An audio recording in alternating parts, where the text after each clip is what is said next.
انہیں وہ مقصود اپنا حاصل ہو گیا. یعنی مطلب یہ ہے کہ اس دور میں ایسا ظلم و ستم ہوتا تھا. چنانچہ حضرت زید بن حارثہ رضی اللہ تعالیٰ عنہ وہ وہاں سے اٹھا لیے گئے اور آگے لا کر وہ فروخت کر دیے گئے. اور اس دور میں مکہ مکرمہ میں بہت بڑا ایک میلہ اور منڈی لگتی تھی، مارکیٹ ہوتی تھی، انٹرنیشنل اسے کہہ لیں، سوق اکاز کی منڈی. اس میں یہ انسان بھی بکتے تھے اور ہر قسم کی اشیاء بکتی تھی. وہاں یہ خوش قسمت بچہ یہاں آ گیا اور حضرت خدیجہ کبریٰ رضی اللہ تعالیٰ عنہ کے کزن تھے جناب حکیم بن حزام. انہوں نے انہیں خرید لیا اور خرید کر حضرت خدیجہ کبریٰ رضی اللہ تعالیٰ عنہ کو یہ بطور گفٹ دے دیا کہ یہ بچہ بڑا خوبصورت ہے، بڑا ہونہار ہے اور بڑا سعادت مند بیٹا ہے، آپ اسے بطور ہدیہ کے اور بطور غلام کے قبول فرما لیں.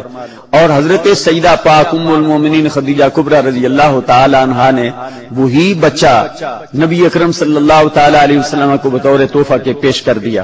وہ یہاں پر رہنے لگا چونکہ وہ غلامی کا دور تھا، یہاں پر آپ کی خدمت کرتا، لیکن نبی علیہ الصلوۃ والسلام اس سے بڑی شفقت فرماتے. وہ ادھر جو ان کے والد اور سرپرست اور خاندان والے تھے وہ بھی اپنے بچے کو تلاش کرتے رہے. کچھ عرصہ بعد انہیں پتا چلا، کوئی مکہ سے آنے والے کسی آدمی نے بتایا آپ کا بچہ تو مکہ میں محمد بن عبداللہ صلی اللہ علیہ وسلم ان کے ہاں بطور غلام کے رہ رہا ہے اور وہ بندہ بڑا اچھا ہے. تو چنانچہ اس کا والد اور چچا اور ایک دو کزن 3-4 آدمی وہ آ گئے مکہ مکرمہ میں اور آ کر انہوں نے نبی اکرم صلی اللہ تعالی علیہ وسلم کا پوچھتے پوچھاتے ادھر پہنچے اور آ کر اپنا مدعا پیش کیا. سرکار نے ارشاد فرمایا اس وقت تو وہ گھر پہ نہیں ہے، وہ آتی ہیں. تو انہوں نے کہا ہم آپ کو پیسے بھی دینے کے لیے تیار ہیں، جو کچھ آپ چاہتے ہیں ہم وہ اس کا بدلہ دیتے ہیں، لیکن آپ ہمارے اس بیٹے کو آزاد فرما دیں. نبی اکرم صلی اللہ تعالی علیہ وسلم نے ارشاد فرمایا یہ بات آپ کی ٹھیک ہے، لیکن اس سے زیادہ بہتر بات یہ ہے کہ میں اس زید سے پوچھ لیتا ہوں، اگر وہ آپ کے پاس جانا چاہے تو بغیر کسی معاوضے کے میں اسے آزاد کر دوں گا، اگر وہ ادھر رہنا چاہے تو پھر آپ کو اس سلسلے میں کوئی ضد وغیرہ نہیں کرنی چاہیے. انہوں نے کہا یہ ہماری بات سے بھی زیادہ اچھی بات ہے. حضرت زید تشریف لائے تو آپ نے ارشاد فرمایا انہیں پہچانتے؟ انہوں نے کہا یہ میرا باپ ہے، یہ میرا چچا ہے، یہ میرا فلاں کزن ہے، فلاں کزن ہے. آپ نے ارشاد فرمایا ٹھیک، اب ان کا مطالبہ یہ ہے، یہ چاہتے ہیں کہ آپ ان کے پاس ان کے ساتھ تشریف لے چلیں.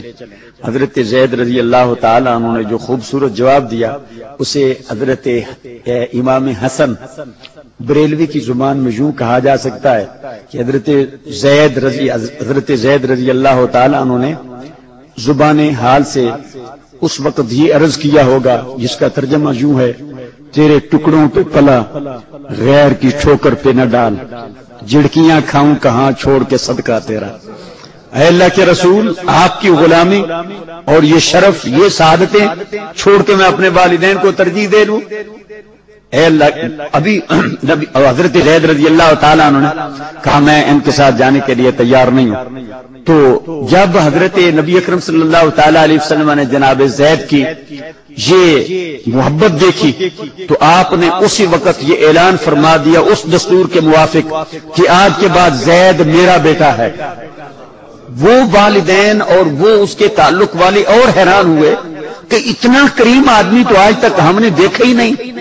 چنانچہ وہ بخوشی حضرت زید رضی اللہ تعالیٰ عنہ کو چھوڑ گئے اور حضرت زید وہ خوش نصیب صحابی ہیں جنہیں مکہ کے ماحول میں زید بن حارثہ نہیں بلکہ زید بن محمد کے نام سے جانا پہچانا جاتا تھا.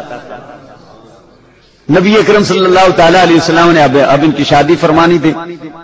آپ نے اپنی سگی کزن پھپھی زاد بہن حضرت زینب بنت جحش رضی اللہ تعالی عنہا سے ان کا عقد فرمانا چاہا. جب آپ نے انہیں پیغام نکاح بھیجا تو حضرت زینب رضی اللہ تعالی عنہ عبد المطلب کی نواسی تھی اور جحش کی بیٹی تھی، بہت بڑی رئیس زادی اور رئیسہ قریشیہ ہاشمیہ. اب انہوں نے کہا ہمیں تو یہ گوارا نہیں، اس کا تو پتہ نہیں نسب کیسا، مکہ کے ماحول میں یہ تو ایک غلام کی حیثیت سے متعارف ہے، ہم اس کے ساتھ نکاح نہیں کریں گے. بھائی جناب عبداللہ بن جحش بھی انکار کر بیٹھے. اب پوری امت کے لیے قانون یہ ہے کہ کسی بیٹی کو آپ پیغام نکاح دیں. اگر وہ نہیں مانتے تو کوئی واجب نہیں کہ اسی کے ساتھ نکاح کرنا. اور کوئی بیٹی کوئی اس کے سرپرست کہیں پر بھی نکاح کرنے کے لیے رب تعالیٰ کی طرف سے پابند نہیں ہے. انکار کرنا چاہیں تو انکار کر دیں, ایگری کر جائیں تو نکاح ہو جائے. لیکن یہ اللہ کے رسول نے پیغام نکاح بھیجا, انہوں نے جب یہ انکار کیا تو اب رب تعالیٰ نے آسمان سے آیات نازل فرمائی. پارہ 22 سورہ احزاب ارشاد ہوا وما كان لمؤمن ولا مؤمنة اذا قضى الله ورسوله امرا ان يكون لهم الخيرة من امرهم. جب اللہ اور اس کا رسول کسی معاملے میں فیصلہ فرما دے تو کسی مومن مرد اور عورت کو اپنی مرضی کا کوئی اختیار باقی نہیں رہتا. اب یہاں 1 منٹ کے لیے دعوت فکر ہے. اللہ تعالیٰ نے کوئی وحی بھیجی تھی کہ زید کا نکاح حضرت زینب سے فرماؤ؟ کوئی آیا کریمہ نہیں, ظاہری طور پر کچھ بھی نہیں. یہ رسول اللہ صلی اللہ علیہ وسلم کا بالکل پرسنل یہ معاملہ, ان کا یہ اپنا ذاتی فیصلہ حقیقتاً. لیکن رب تعالیٰ نے قرآن کریم میں جو الفاظ نازل فرمائے, ارشاد فرمائے اذا قضى اللہ ورسولہ, جب رسول کوئی فیصلہ فرما دے تو یہ نہ سمجھ لینا کہ یہ صرف رسول کا فیصلہ ہے. جو رسول کا فیصلہ ہے وہی اللہ کا فیصلہ ہے. اور رسول کی اطاعت سے اعراض اور رسول کا انکار, رسول کی معصیت, رسول کا گناہ, اسے مت سمجھنا یہ تو محمد بن عبداللہ کا ہے. نہ ومن یعص اللہ ورسولہ فقد ضل ضلالا مبینا.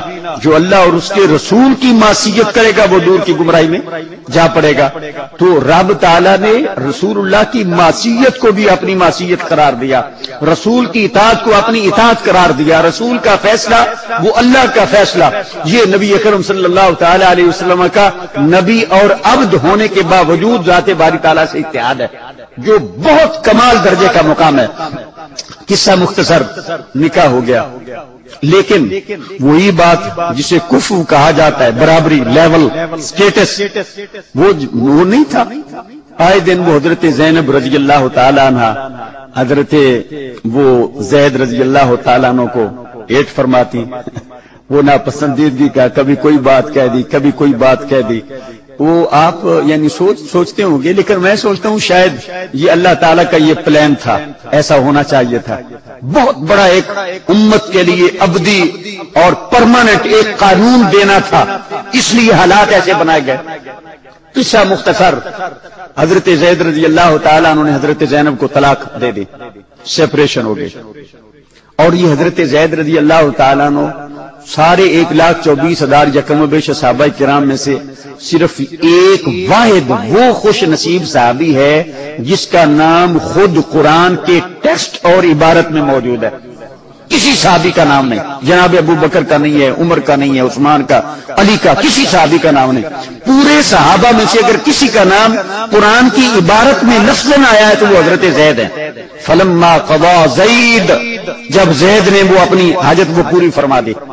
یہ زید کتنا خوش نصیب بندہ.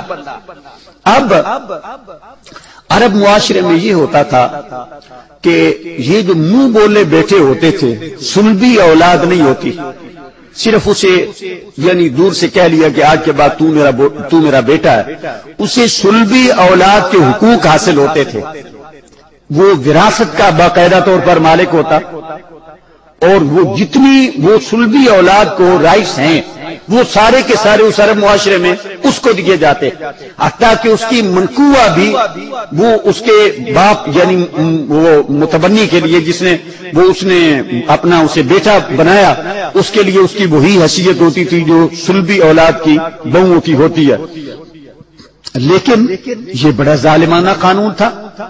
اس میں تو ایک آدمی متبنا, دوسری سلبی اولاد, اور اگر وہ سلبی نہیں یعنی اصل اس کے نطفے سے نہیں, صرف وہ متبنا ہے, تو اب اس کی وراثت کے اصل حقدار تو اس کے قریبی رشتہ دار ہیں, اس کا باپ ہوگا, کوئی اور ہوگا. لیکن اس معاشرے میں یہ ہوتا کہ ساری کی ساری اولاد وہ کسی متبنا کے پاس چلی جاتی اور اصل وارث محروم رہ جاتے. اس قانون میں ظلم تھا. رب تعالیٰ اس دین اسلام میں اس قانون کو ہمیشہ ہمیشہ کے لیے ختم فرمانا چاہتا تھا. جب یہ کچھ ہوا تو نبی اکرم صلی اللہ تعالی علیہ وسلم سے رب تعالی نے حضرت زینب رضی اللہ تعالی عنہا کا نکاح فرما دیا۔ اب اس معاشرے میں یہ بہت ایک عجیب انہونی بات تھی۔